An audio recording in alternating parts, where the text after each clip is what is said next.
நன்றாய் தெரிந்த ஒரு வசன பகுதியிலிருந்து என்னுடைய உள்ளத்திலே ஆண்டவர் பகிர்ந்து கொடுத்த சில நல்ல ஆவிக்குரிய நல்ல ஆசீர்வாதமான காரியங்களை உங்களோடு பகிர்ந்து கொள்ள ஜெபத்தோடு அவனுடைய சமூகத்திலே நான் ஆயத்தமாயிருக்கிறேன். கர்த்தருடைய கிருபை நம்ம எல்லாரையும் தாங்குவதாக. யோவான் சுவிசேஷம் 10ஆம் அதிகாரத்தின் 10வது வசனத்திலே நாம் வாசிக்கிற ஒரு அற்புதமான ஒரு காரியத்தை நாம் நன்றாய் அறிந்திருக்கிறோம். ஆண்டவர் தம்மை நல்ல மேய்ப்பனாகவும் நம்மை எல்லாரையும் அவருடைய ஆடுகளாகவும் சொல்லி விவரித்து சொல்லுகிற அந்த அதிகாரத்திலே இந்த 10வது வசனத்தை நாம் இப்பொழுது வாசிக்க கேட்போம். திருடன் திருடவும் கொல்லவும் அழிக்கவும் வருகிறானே அன்றி வேறு ஒன்று, நானும் அவைகளுக்கு ஜீவன் உண்டாயிருக்கவும் அது பரிபூரணப்படவும் வந்தேன். ஹல்லேலூயா. நாம் இன்று தியானிக்கவிருக்கிற பகுதி இந்த வசனத்தின் 2வது பகுதி. நானோ அவைகளுக்கு ஜீவன் உண்டாயிருக்கவும் அது பரிபூரணப்படவும் வந்தேன். ஹல்லேலூயா. முக்கியமாக கவனிக்க வேண்டியது பரிபூரணப்படவும் வந்தேன் என்பதே. ஹல்லேலூயா, ஹல்லேலூயா. நித்திய ஜீவனை கொடுப்பதற்காக தான் தேவனுடைய குமாரன் வெளிப்பட்டார் என்பதை நாம் நன்றாய் அறிவோம். இங்கே சொல்லப்பட்டிருக்கிற அந்த வார்த்தை வெறுமனே ஜீவன் மட்டுமல்ல, அந்த ஜீவன் நமக்குள்ளே பரிபூரணமாக வேண்டும் என்கிற ஒரு நோக்கத்தையும் ஆண்டவர் வைத்திருக்கிறார். ஹல்லேலூயா. ஆகவே ரட்சிக்கப்பட்ட அந்த நாளிலே, அந்த நிமிஷத்திலே எனக்குள் ஆண்டவர் வாக்கு பண்ணியிருக்கிற புதிய ஜீவன் உண்டாக ஆரம்பிக்கிறது. எவ்விதமாக ஒரு தாயின் கர்ப்பத்திலே ஒரு சின்ன உயிரணு அது ஒரு குழந்தையாக உருவாக ஆரம்பிக்கிறதோ, அதுபோல் 9 மாதங்கள் கழித்துதான் அது குழந்தையாக வெளிப்படுகிறது. அப்போ ரட்சிக்கப்பட்ட உடனே எனக்குள் ஜீவன் வந்து விடுகிறது.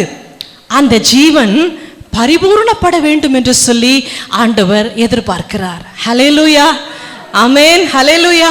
எல்லாரும் தேவனுடைய பிள்ளைகள். நாம் ரட்சிப்பின் நிச்சயத்தை பெற்று வசனத்தை விசுவாசித்து ஆண்டவரோடு நித்தமும் நாம் சஞ்சரித்துக் கொண்டிருக்கிறோம்.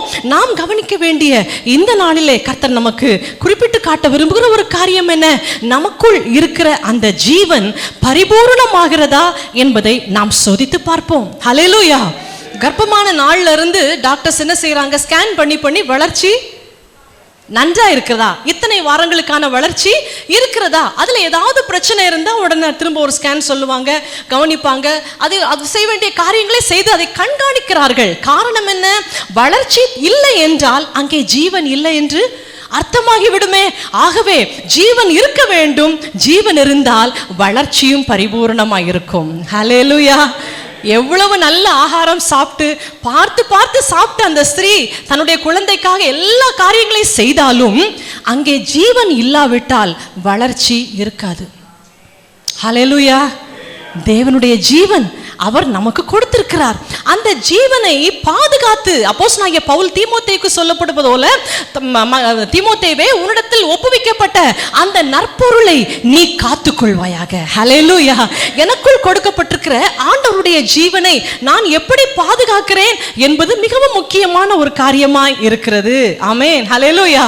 நம்முடைய வாழ்க்கை, அன்றாட வாழ்க்கை சம்பந்தமான பல காரியங்களை நாம் மிகவும் பத்திரமாக வைத்துக் கொள்வது வழக்கம். நமக்கு அது நல்லா தெரியும்.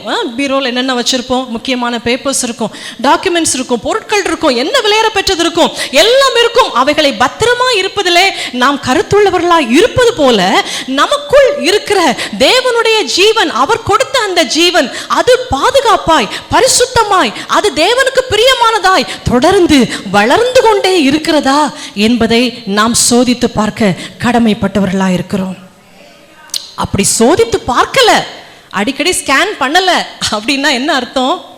அந்த ஒரு தாளந்தை வாங்கினவன் வாங்கி புதைச்சு அதை அப்படியே அதை பத்தி எண்ணம் இல்லாம மறந்து போனது போல ஆகிவிடும். ஹல்லேலூயா. அப்படி அல்ல. ரட்சிப்பை பெற்றுக்கொண்ட நாளில் ரொம்ப சந்தோஷமா ஆண்டவருக்கு நன்றி சொல்லிட்டு பிறகு அதை பற்றி எண்ணம் இல்லாமல் போனவர்களை போல் அல்ல. அந்த ரட்சிப்பு எனக்குள் பரிபூரணமாகிறதா என்பதை சோதித்து பார்க்க நாம் கடமைப்பட்டவர்களா இருக்கிறோம். ஹல்லேலூயா. ஆகவே வேத வசனத்தோடு எவ்விதமாய் ஆண்டவர் கொடுத்த ரட்சிப்பு எனக்குள் வளர்ந்து கொண்டிருக்கிறதா என்பதை சோதித்து பார்க்க நமக்கு ஒரு நல்ல ஸ்கேனிங் மிஷின் என்னதுதான்? ஆத்துமாவுக்கு வேத வார்த்தை தான். அப்ப இந்த வார்த்தையின்படி எல்லாம் எனக்கு சம்பவித்திருக்கிறதா? சந்தோஷம். இப்படி எல்லாம் எனக்கு நடந்திருக்குதா? நான் செஞ்சிருக்கேனா? செஞ்சு முடிச்சிட்டேனா? கீழ்ப்படுகிறேனா? சந்தோஷம். ஒவ்வொரு படியாய் நாம் தேர்ச்சி அடைவதை நாம் அறிந்து கொள்வதற்கு கர்த்தருடைய வார்த்தைகள் நமக்கு அருமையாய் போதித்து ஞானத்தை உணர்த்துகிறது. ஹல்லேலூயா, ஆமென். ஆண்டவருடைய கிருபையினாலே அவருடைய வார்த்தைகளை நாம் தொடர்ந்து தியானிப்போம். ஜீவன் உண்டாயிருப்பதற்கு முந்தைய நிலைமை எப்படி இருப்பது என்பதை சொல்லி பற்றி எபேசியர் நிருபம் 2ஆம் அதிகாரத்தின் 12வது வசனத்திலே நாம் வாசிக்கலாம். நாம் எல்லாரும் அப்படிதான் இருந்தோம். ஒவ்வொரு விசுவாசிகளும் கிறிஸ்துவை ஏற்றுக்கொள்வதற்கு முன்பு எப்படி இருந்தார்கள் அப்படின்னா, அந்த வசனத்துல சொல்லப்பட்டிருக்கிற அந்த குறிப்பிட்ட சில அந்த காரியங்களில் ஏதாவது ஒரு நிலைமையிலே அவர்கள் இருந்திருப்பார்கள். வாசிக்கலாம். காலத்திலே கிறிஸ்துவை சேராதவர்களும் இஸ்ரவேலுடைய காணியாட்சிக்கு புறம்பானவர்களும் வாக்குத்தத்தத்தின் உடன்படிக்கைக்கு அந்நியரும் நம்பிக்கை இல்லாதவர்களும் இவ்வுலகத்தில் தேவன் அற்றவர்களுமாய் இருந்தீர்கள் என்று நினைத்துக் கொள்ளுங்கள். ஹல்லேலூயா. நீங்க நினைச்சுக்கோங்க, கிறிஸ்துவின் ஜீவன் ரட்சிப்பு உங்களுக்குள் வருவதற்கு முன்பதாக நீங்கள் எந்த நம்பிக்கையை கொண்டிருந்தவர்கள் ஆனாலும் சரி, நீங்கள் கிறிஸ்தவர்களோ அல்லாதவர்களோ யாராயிருந்தாலும் சரி, என்ன குடும்பத்தில் பிறந்திருந்தாலும் சரி, நாம் எப்படிப்பட்டவர்களா தான் இருந்தோம்? தேவன் அற்றவர்களும். ஹல்லேலூயா. இப்படிப்பட்ட நிலைமையில தான் நாம் இருந்தோம். நம்மை சிருஷ்டித்தவரோடு நமக்கு ஒரு இணைப்பு, ஒரு நல்ல உறவு, அடையாளம், ஒரு உறுதியான பிணைப்பு இல்லாமல், அவரை தேடாமல் காணாமல் போன ஆட்டை போல நாம் வழிதப்பி அவரவர் இஷ்டப்படி மனம்போன போக்கிலே போய்கொண்டிருந்தோம். இது ஜீவன் வருவதற்கு முன்பதாக. ஹல்லேலூயா. அப்ப ஜீவன் வந்த பிற்பாடு என்னென்ன மாற்றங்கள் நம்மிலே உண்டாகிறது என்பதை நாம் அறிந்து கொள்ள வேண்டும் அல்லவா? ஹல்லேலூயா. கர்த்தர் நம்ம கிருபை செய்வாராக. ஸ்தோத்திரம். அதே யோவான் சுவிசேஷம் 1ஆம் அதிகாரம் 1 முதல் 4 வரை உள்ள வசனங்களை வாசித்து பார்க்கும்போது, தேவனுடைய குமாரனுக்குள் ஜீவன் இருந்தது என்று சொல்லுகிற அந்த மேலான சத்தியத்தை நாம் அறிந்து கொள்கிறோம். யோவான் 1 முதல் 4 வரை உள்ள வசனங்கள். ஆதியிலே வார்த்தை இருந்தது, அந்த வார்த்தை தேவனிடத்தில் இருந்தது, அந்த வார்த்தை தேவனாய் இருந்தது, அவர் ஆதியிலே தேவனோடு இருந்தார், சகலமும் அவர் மூலமாய் உண்டாயிற்று, உண்டானது ஒன்றும் அவராலே அல்லாமல் உண்டாகவில்லை, அவருக்குள் ஜீவன் இருந்தது, அந்த ஜீவன் மனுஷருக்கு ஒளியாய் இருந்தது. ஹல்லேலூயா, ஹல்லேலூயா. உலகம் முழுவதும் தேவனுடைய மகிமையினால் நிறைந்திருக்க வேண்டும், சகல ஜனங்களும் தேவனை அறிகிற அறிவினால் நிரப்பப்பட்டிருக்க வேண்டும் என்ற வாஞ்சியோடு தான் ஆண்டவர் சிருஷ்டித்தார் ஆதாம் ஏவாளை. பரிசுத்த சந்ததி உருவாகட்டும், எனக்கு பிரியமான ஒரு கூட்டம் ஜனம் வரட்டும் அப்படின்னு பார்த்தா, அங்கே பிசாசுடைய வஞ்சனையினால் தீமை உள்ளே நுழைந்து விட்டது, பாவமும் இருளும் வந்து விட்டது, தேவனுக்கும் மனுஷருக்கும் பிரிவினை உண்டாயிற்று. அவர் வாக்கு பண்ணின நித்திய ஜீவனை மனிதர்கள் பெற்றுக்கொள்ள முடியாத ஒரு கடினமான சூழ்நிலை உண்டான போது தேவனுடைய குமாரன் தாமே அவர் ஜீவனாய் வெளிப்பட்டு நமக்குள் அந்த ஜீவனை, தம்முடைய ஜீவனை கொடுப்பதற்கு அவர் சிலுவையிலே தம்மை ஒப்பு கொடுத்தார். ஹல்லேலூயா. என்னுடைய ஜீவனை நான் கொடுத்தால்தான் இந்த மனிதர்களுக்குள்ளே தேவனுடைய ஜீவன் வரும் என்று சொல்லி அவர் அறிந்தபடியினாலே அவர் தம்முடைய ஜீவனை, தேவனுடைய சாயலாய் இருந்த அவர் நம்முடைய மனுஷ சாயலாய் மாறி தேவனுடைய ஜீவனை நமக்குள்ளாக அவர் கடத்தி கொடுத்திருக்கிறார். ஹல்லேலூயா. ஆகவே மேலான இந்த நித்திய ஜீவனை நாம் பெறுவதற்கு தேவனுடைய சிலுவை பாடுகள், கிறிஸ்துவனுடைய சிலுவை பாடுகள் எவ்வளவு மேன்மையான ஒரு உதவிக்கரம் நீட்டி இருக்கிறது நமக்கு என்று சொல்லி நாம் அறிந்து கொள்ள முடியும். ஹல்லேலூயா. அப்போ ஜீவன் வருவதற்கு முன்பாக அந்நியரும் பரதேசிகளும் தேவனற்றவர்களும் இருளில் இருக்கிறவர்களும் இப்படியெல்லாம் இருந்தோம். ஜீவன் வந்த பிற்பாடு நாம் யாரா இருக்கிறோம் என்று சொல்லி அதே யோவான் 1ஆம் அதிகாரம் 12ஆம் வசனத்தை வாசிக்கலாம். அவருடைய நாமத்தின் மேல் விசுவாசம் உள்ளவர்களாய் அவரை ஏற்றுக்கொண்டவர்கள் எத்தனை பேர்களோ அத்தனை பேர்களும் தேவனுடைய பிள்ளைகளாகும்படி அவர்களுக்கு அதிகாரம் கொடுத்தார். ஹல்லேலூயா, ஹல்லேலூயா. ஆகவே ஜீவனை கொடுக்க வந்த தேவ குமாரனை விசுவாசிக்கிற அத்தனை பேரும் இப்பொழுது அந்நியரும் பரதேசிகளும் அல்ல, அவர்கள் தேவனுடைய பிள்ளைகளாய் அறியப்படுகிறார்கள். ஹல்லேலூயா. நம்ம எல்லாரும் நம்ம பேருக்கு முன்னாடி இனிஷியல் போடுறோம்ல, அம்மா தானே, எவ்வளோ வயசானவங்களோ யாரோ, என்ன ஏன்னா நமக்கு யார் உண்டு? அப்பா உண்டு. அப்பா இல்லாமல் இந்த உலகத்துக்கு வர முடியாது. அப்பா உண்டு. அப்பாவுடைய பேரை நம்ம முதல்ல போடுவோம். நான் இங்கே அந்த ஏன்குடியில் உள்ள இந்த ஜெரோம்ஸ் கல்லூரியில் அவரோட வேலை பார்க்கும்போது அந்த எக்ஸாம் நடக்கும்போது நம்ம அந்த ஷீட்டை கொடுத்துட்டு ஆன்சர் ஷீட்டை கொடுத்துட்டு அப்படி நம்ம சுற்றிட்டே வரணும். இன்விஜிலேஷன் பிள்ளைங்க எழுதிட்டு இருப்பாங்க, நம்ம பார்த்துட்டே இருக்கணும். அப்போ எல்லா பேப்பர்லேயும் அந்த இன்விஜிலேட்டர் சைன் இருக்கணும் இல்லையா? அந்த ஹாலில் நிற்கிறவங்க ஸ்டாஃபோட சைன் இருக்கணும். அப்போ எல்லாம் செக் பண்ணி பார்த்துட்டு ஒவ்வொருத்தருடைய ஹால் டிக்கெட்டும் அந்த பேப்பரும் கரெக்டாக இருக்குதான்னு பார்த்து சைன் பண்ணணும். நான் போய் சைன் பண்ணிகிட்டே இருக்கிறேன். ஒரே ஒரு பையன், அவன் வந்து இனிஷியல் இல்லை, தீபக், வடநாட்டு பையன், இங்கே தங்கி படித்தான். இனிஷியல் இல்லாதோட நான் கேட்டேன், தீபக் வேர்ஸ் யூர் சிக்னேச்சர் அப்படின்னேன். No ma'am, I don't have sorry initial, where's your initial, you haven't written your initial, initial எழுதலையப்பா அப்படின்னேன். No ma'am, I don't have initial அப்படின்னா. இது எப்படி இருக்குது இந்த பதில்? எனக்கு இனிஷியல் கிடையாது. நான் நிமிர்ந்து பார்த்தேன். What Deepak, what are you telling, what's your father's name? அப்பா பேர் என்ன? Ma'am, I don't have father. இதுக்கு என்ன சொல்ல? என்ன விஷயம் அப்படின்னா, அப்புறம் சொன்னால், அவன் பிறந்த போது தாய் என்ன எப்படின்னு நிலைமை தெரியல, அந்த தகப்பன் இவனை வேண்டாம் என்று சொல்லி எங்கேயோ விட்டுட்டார். அப்போ அந்த ஒரு கேத்தலிக் ஒரு கான்வென்ட்ல இருந்து யார் மூலமாகவோ சிஸ்டர்ஸ் ஃபாதர்ஸ் மூலமாக காப்பாற்றப்பட்டு பரிதாபப்பட்டு இங்கே கொண்டு வரப்பட்டு இந்த இடத்துல அவன் கல்லூரியில் ஃபாதர்ஸுடைய அந்த ஆர்சி ஃபாதர்ஸுடைய அந்த ஒரு உதவியில் அவன் படித்து கொண்டிருந்தான். அப்பா யாருன்னு தெரியாது.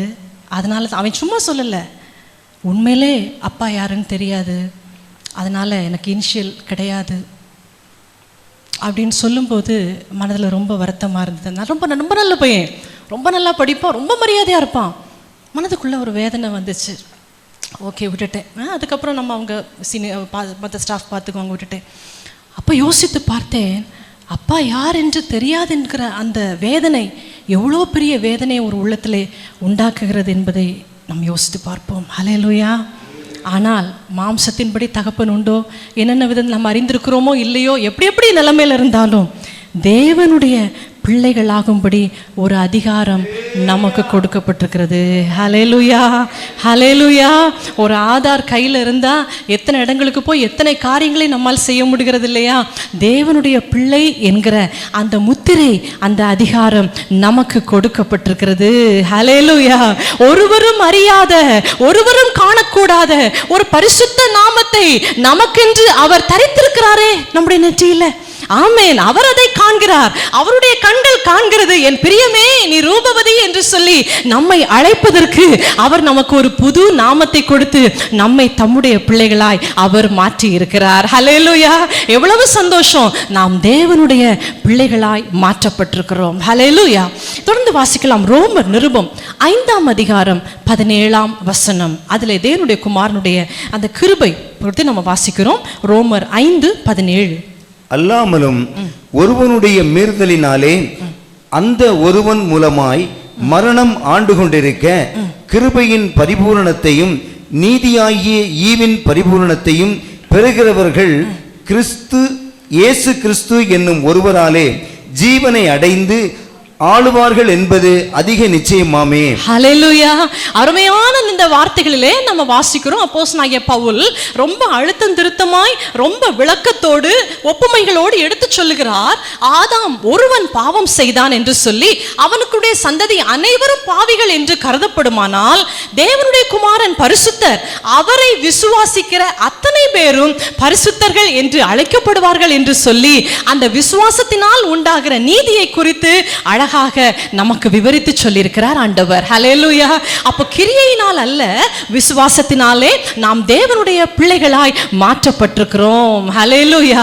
ஆகவே தேவனுடைய ஜீவன் நமக்குள் வந்திருப்பது மிகவும் சந்தோஷமான காரியம். அந்த ஜீவன் பரிபூர்ணம் அடைவதற்கு நாம் கருத்துள்ளவர்களாய் இருப்போமானால் தேவன் நம்மிலே நாள்தோறும் மகிமைப்பட்டு கொண்டிருப்பார். ஹல்லேலூயா. ஆகவே தேவனுடைய ஜீவன் நமக்குள்ளே பரிபூர்ணம் அடைய நாம் செய்ய வேண்டிய காரியங்கள் என்னென்ன? எளிமையான தேவனுடைய வார்த்தைகளை நாம் வாசிக்கலாம். அந்த யோவான் சுவிசேஷம் 1ஆம் அதிகாரம் 12ல வாசித்தோம். தேவனுடைய பிள்ளைகள் ஆகிறார்கள், விசுவாசிக்கிறவர்கள் எல்லாரும் தேவனுடைய பிள்ளைகள் ஆகிறார்கள். தேவனுடைய குமாரனை ஏற்றுக்கொண்டவர்கள் எத்தனை பேர்களோ, ஆமென், ஏற்றுக்கொண்டவர்கள், விசுவாசிக்கிறவர்கள் தேவனுடைய பிள்ளைகள் ஆகிறார்கள்.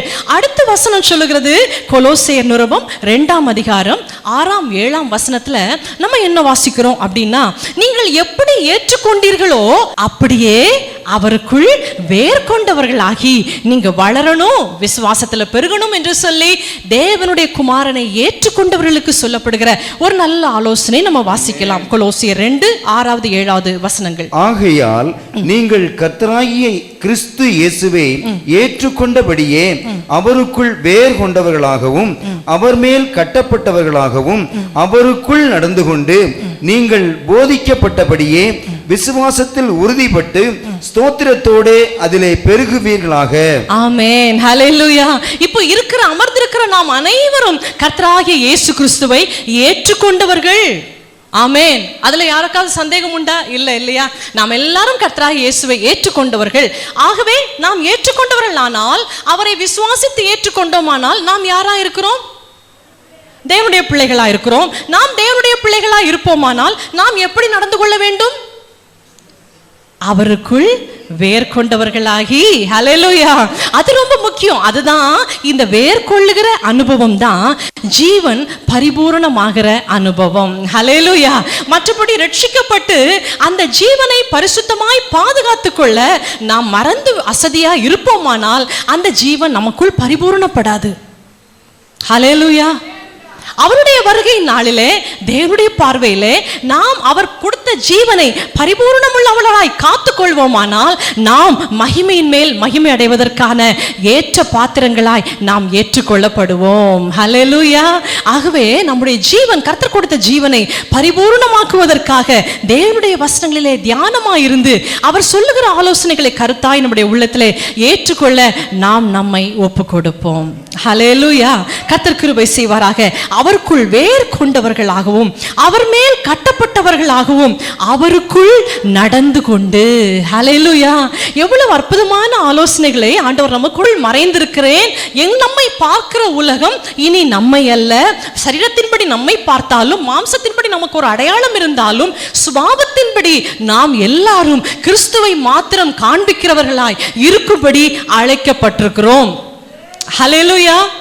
நன்றாய் கவனிக்கணும். இப்போ என்ன விஷயம் அப்படின்னா, நமக்கு எல்லாருக்கும் தனிப்பட்ட சுபாவங்கள் இருக்கும் இல்லையா? எனக்கு ஒரு சுபாவம், நம்ம ஒவ்வொருவருக்கும் ஒவ்வொரு சுபாவம், ஒவ்வொரு நேச்சர் இருக்கும்.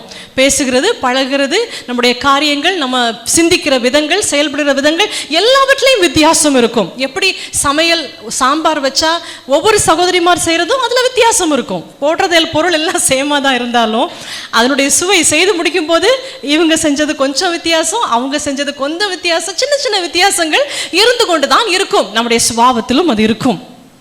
ஆனால் வசனம் சொல்கிறது, நாம் தேவன் கொடுத்த ஜீவனை பரிபூர்ணம் உள்ளவர்களாக்கும்படி முயற்சி செய்து கொண்டே இருப்போமானால் நாம் எல்லாருடைய சுபாவமும் ஒன்று போலதான் இருக்கும், மாற்றம் இருக்காது.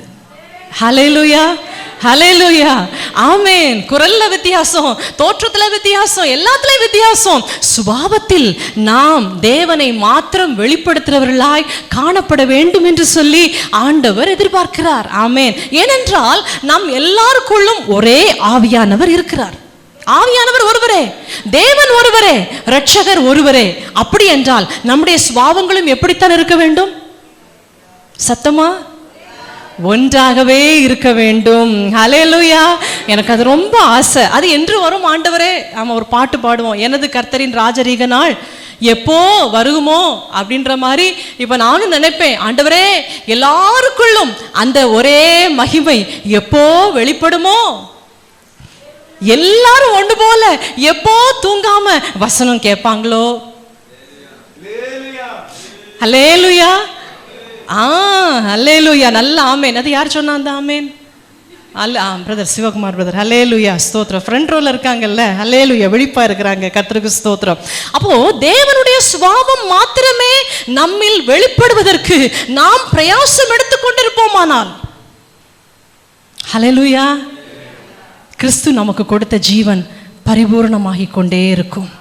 பரிபூர்ணமாகிக் கொண்டே இருக்கும். ஹல்லேலூயா, ஹல்லேலூயா, ஆமென். கர்த்தர் நம்ம கிருபை செய்வாராக. வசனங்களை தியானிக்க தியானிக்க ரொம்ப சந்தோஷம். இங்க கொலோசையர்ல ஒரு வசனம் எடுத்து சாப்பிட்டா, ஓ இந்த ருசி நல்லா இருக்கு. அடுத்து பிலிப்பியர், அது இதை விட இன்னும் வித்தியாசமா இருக்குது. ஒவ்வொரு நிருபமும் கிறிஸ்தவ வாழ்க்கையின் நடைமுறை வாழ்க்கையை நமக்கு எடுத்து காட்டுகிறது. தீர்க்க தரிசனங்கள் கடந்த காலம் வருங்காலத்தை பற்றி நமக்கு சொல்லுகிறது. ஹல்லேலூயா. நிருபங்கள் சத்தியத்தை, கிறிஸ்துவை பற்றிய சத்தியத்தை நமக்கு எடுத்து சொல்லுகிறது. ஹல்லேலூயா. எல்லாவற்றிலும் இருந்தும் கொஞ்சம் கொஞ்சம் எடுத்து நம்முடைய ஆத்துமாவுக்கு கொடுத்தால் நம்முடைய ஆத்துமா பரிபூர்ணம் அடைந்து கொண்டிருக்கும். ஹல்லேலூயா. கர்த்தர் நல்லவர், கிருபை செய்வாராக. ஸ்தோத்திரம். கிறிஸ்துவை உடையவர்கள், கிறிஸ்துவுக்குள் இருக்கிறவர்கள் பரிபூர்ணம் உள்ளவர்களாய் இருக்கிறார்கள். ஹல்லேலூயா. இன்னும் கொஞ்சம் வசனத்தை வாசித்து அறிந்து கொள்ள கர்த்தர் நம்ம கிருபை செய்வாராக.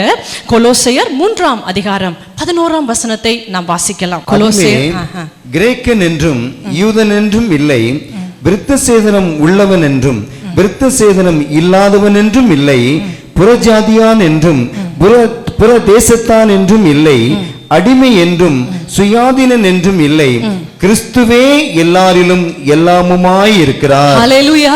அந்த வசனத்தின் கடைசி பகுதியை நம்ம சேர்ந்து சொல்லலாமா? கிறிஸ்துவே எல்லாரிலும் எல்லாமுமாய் இருக்கிறார். ஹல்லேலூயா. கிறிஸ்துவே எல்லாரிலும் எல்லாமுமாய் இருக்கிறார். ஹல்லேலூயா, ஆமென். அப்படிப்பட்ட ஒரு மகிமையான அனுபவத்தை நாம் பெற்றுக்கொள்ள வேண்டும். ஹல்லேலூயா. எந்த சூழ்நிலையிலும் நம்முடைய வார்த்தைகள் வித்தியாசமாக கூடாது, கடினமாக கூடாது, வேறுபடக்கூடாது, கசந்து விடக்கூடாது, காயப்படுத்தி விடக்கூடாது. ஹல்லேலூயா. கிறிஸ்துவை மாத்திரம் வெளிப்படுத்துகிற வார்த்தைகள், செய்கைகள் மட்டுமே நம்மில் வெளிப்பட நாம் ஜாக்கிரதையா இருப்போமானால் நமக்குள் கொடுக்கப்பட்ட நித்திய ஜீவனை நாம் காத்துக்கொள்கிறோம் என்ற அர்த்தம். ஹல்லேலூயா. கர்த்தர் கிருபை செய்வாராக. அதே கொலோசியர் 2ஆம் அதிகாரம் 9-10 வசனங்களை நாம் வாசிக்கலாம். ஏனென்றால் தேவத்துவத்தின் பரிபூரணம் எல்லாம் சரீர பிரகாரமாக அவருக்குள் வாசமாயிருக்கிறது. மேலும் சகல துரைத்தனங்களுக்கும் அதிகாரங்களுக்கும் தலைவராய் இருக்கிற அவருக்குள் நீங்கள் பரிபூர்ணம் உள்ளவர்களாய் இருக்கிறீர்கள். ஹல்லேலூயா. அவர் எப்படி பிதாவின் அந்த பரிபூர்ண மகிமையை அவர் தனக்குள்ளே கொண்டவராய் இருக்கிறாரோ, அது போலவே அவருக்குள் இருக்கிற நானும் பரிபூர்ணம் உள்ளவர்களாய் இருக்கிறேன். ஹல்லேலூயா, ஆமென். ஸ்தோத்திரம். குறைவுகள் மாற வேண்டும். ரட்சிக்கப்பட்டு ஆண்டுகள் பல கடந்து செல்லுகிறது என்றால் நம்முடைய சிந்தையும் நம்முடைய சுபாவமும் நம்முடைய பேச்சு நம்முடைய வழக்கம் சகலமும் மாறிக்கொண்டே இருக்க வேண்டும். ஹல்லேலூயா. அதை நாம் உணர்கிறோமோ இல்லையோ, நம்மை சுற்றி இருக்கிற மற்ற அனைவரும் அறிந்து கொள்ளும் விதமாக தேவனுடைய பலத்த சத்துவத்தின் வல்லமை நமக்குள் கிரியை செய்து நம்மை பரிபூர்ணத்துக்கு நேராக, மகிமையின் மேல் மகிமை அடைவதற்கு நேராக நம்மை மாற்றிக் கொண்டிருப்பதை உணர்ந்து கொள்ள வேண்டும். ஹல்லேலூயா, ஆமென். ஆண்டவர் அதற்காகத்தான் நம்மை அழைத்திருக்கிறார். இது எப்படி சாத்தியமாகும்? மரியாள் கேட்டாங்க, அம்மா ரட்சகர் உன்னிலே பிறக்க போகிறார், இது எப்படி சாத்தியமாகும்? நான் புருஷனேறியனே. அது நியாயமான கேள்வி. அது அப்போ. இப்போ அம்மா தேவத்துவத்தின் நீங்க கிறிஸ்துவுக்குள் பரிபூர்ணம் உள்ளவராக இருக்கிறீர்கள் அப்படின்னு நான் சொல்லும்போது, வசனத்தை சொல்லும்போது, நானா அப்படின்னு பயப்படக்கூடாது. நம்மை அதுக்கு தான் அழைச்சி கொண்டு வந்திருக்கிறார். ஹல்லேலூயா. நான் எப்படி பரிபூர்ணமாக, ஐயோ எனக்கு எவ்வளோ குறை இருக்குது, நான் எவ்வளவோ குறை பலவீனம் உள்ள ஆளு, எனக்கு ரொம்ப ஜெபம் பண்ணலாம் தெரியாது, நான் நல்லா பாட வராது, ஐயோ நான் முன்னாடியே வரமாட்டேன். வசனம் சொல்லுகிறது, என்ன சொல்லுகிறது? நீங்கள் பரிபூர்ணம் உள்ளவர்களாய் இருக்கிறீர்கள். ஹல்லேலூயா. என்னால் அல்ல, அவர் பரிபூர்ணம் உள்ளவர். அந்த பரிபூர்ணமானவர் எனக்குள் இருப்பதால் நானும் பரிபூர்ணம் உள்ள தேவனுடைய பிள்ளை. ஹல்லேலூயா.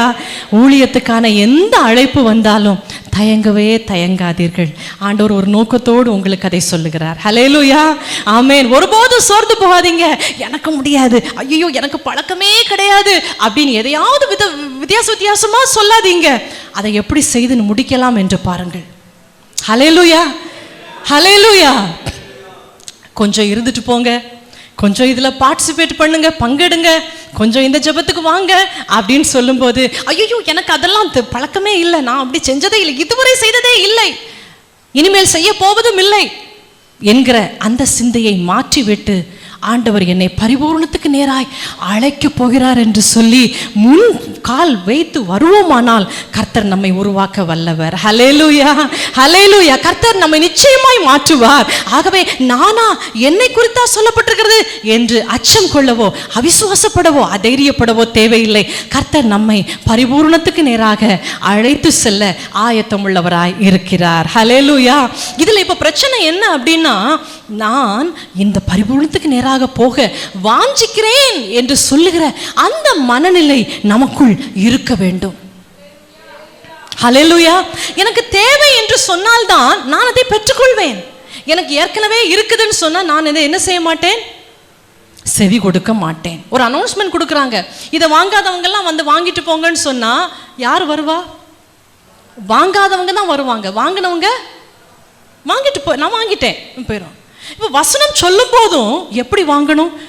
இது எனக்கு தான், ஆமா எனக்கு இது இன்னும் இல்லை, எனக்கு வேணும் அப்படின்னு கேட்டு வாங்கினா சந்தோஷம். ஆண்டவர் கொடுக்கிற ஜீவ அப்பம் நம்ம ஆத்துமாவுக்கு கிடைக்கும். ஹல்லேலூயா, ஹல்லேலூயா. இது எனக்கு தெரியும், இதெல்லாம் நான் கடந்து வந்துட்டேன் அப்படின்னு யாராகிலும் ஒருவேளை நினைத்தாலோ நாம் அதை பெற்றுக்கொள்ள வாய்ப்பில்லை. ஹல்லேலூயா, ஆமென். இன்னொன்றும் சொல்லுகிறேன், இந்த நினைவு வந்ததுனால சொல்லுகிறேன். ஏதாகிலும் ஒரு விதத்திலே, தனிப்பட்ட ஒரு விதத்திலோ எந்த நிலைமையிலோ ஆண்டோடைய வார்த்தை யார் மூலமாவது உங்களிடத்துல வந்தால், பிரதர் நீங்கள் இதை எப்படி செஞ்சால் நல்லா இருக்கும், இந்த சிஸ்டர்மா இந்த விஷயத்தை நீங்கள் இப்படி இந்த ப்ரேயருக்கு வாங்க, அல்லது ஏதோ ஒன்று ஒரு ஆலோசனை, ஒரு நல்ல ஆவிக்குரிய ஆலோசனை சொல்கிறாங்கன்னு வைங்களேன், ஒருபோதும் என்ன செஞ்சிடாதீங்க, அவங்களை நீங்கள் என்ன செஞ்சிடாதீங்க, உங்கள் வார்த்தைகளால் ஈட்டியையும் பட்டயத்தையும் கொண்டு, உங்களுக்கு இயலாமல் இருந்தால் அன்போடு சொல்லுங்க. அது எப்படி என்ன கூப்பிடுவீங்க, உங்களுக்கு தெரியாதான் என் நிலைமை, என்ன எப்படி கூப்பிடலாம் அப்படின்லாம் சண்டைக்கு போயிடாதீங்க. ஹல்லேலூயா. யாராவது உங்கள்கிட்ட வந்து அம்மா இந்த குறை உங்கள்கிட்ட இருக்கிறதா ஆண்டவர் சொல்லுகிறார் அப்படின்னு சொன்னால், அப்படியா பிரதர், ஸ்தோத்திரம், சொன்னதுக்கு நன்றி பிரதர், எனக்காக ஜோம் பண்ணுங்க, நானும் ஜோம் பண்ணுறேன் அப்படின்னு சொல்லணுமே ஒழிய என்னை பார்த்து எப்படி சொல்லலாம் அப்படின்னு ஒருபோதும் அம்மா ஐயா யாருனாலும் சொல்லிடாதீங்க. ஹல்லேலூயா. தாழ்மை உள்ளவர்களுக்கு கர்த்தர் கிருபை அளிக்கிறார். ஒருவேளை அப்படி குறை இல்லாமல் இருந்தாலும், அவங்களே தப்பா சொல்லியிருந்தாலும் அதை ஆண்டவர் பார்த்து கொள்வார். நாம என்னதான் செய்யணும், சரி பிரதர் ஸ்தோத்திரம், ஜோம் பண்ணுறேன் பிரதர், நன்றி, எனக்காக நீங்களும் ஜோம் பண்ணுங்க, இப்படி சொல்லுவதே தேவனுடைய ஜீவனை நம்மில் பரிபூர்ணப்படுத்தும். எதிர்த்து நின்றோமானால் தேவனுடைய வார்த்தை அப்புறம் நமக்கு நிறைய வராது. இது ஏற்றுக்கொள்ளாது, அப்போ இதுட்ட இனி இரண்டாவது விசை பேச வேண்டாம் அப்படின்னு சொல்லி விட்டுருவார் ஆண்டவர். எனக்கு ஞாபகம் இருக்கிறது, உடனே நம்ம சர்ச்சில் உள்ள ஒரு தம்பியுடைய திருமண ரிசப்ஷனுக்கு அந்த மண்டபத்தில் வச்சு, பாரிஷ் ஹாலில் வச்சு, முன்பு நம்முடைய ஊழியத்தில் இருந்த ஒரு பிரதர் என்னை சந்தித்தார்.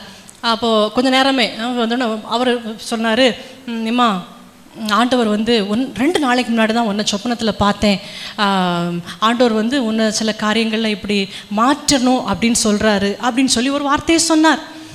அப்படிங்களா அங்கிள், ஸ்தோத்திரம் அங்கிள், நீங்கள் என்கிட்ட சொன்னதுக்கு நன்றி அங்கிள், நான் ஜோம் பண்ணுறேன், நீங்களும் எனக்காக ஜோம் பண்ணுங்க அங்கிள், தேங்க்ஸ் அங்கிள் அப்படின்னு சொல்லி ஏற்றுக்கொண்டேன்.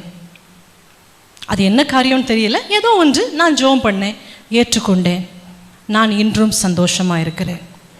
ஹல்லேலூயா.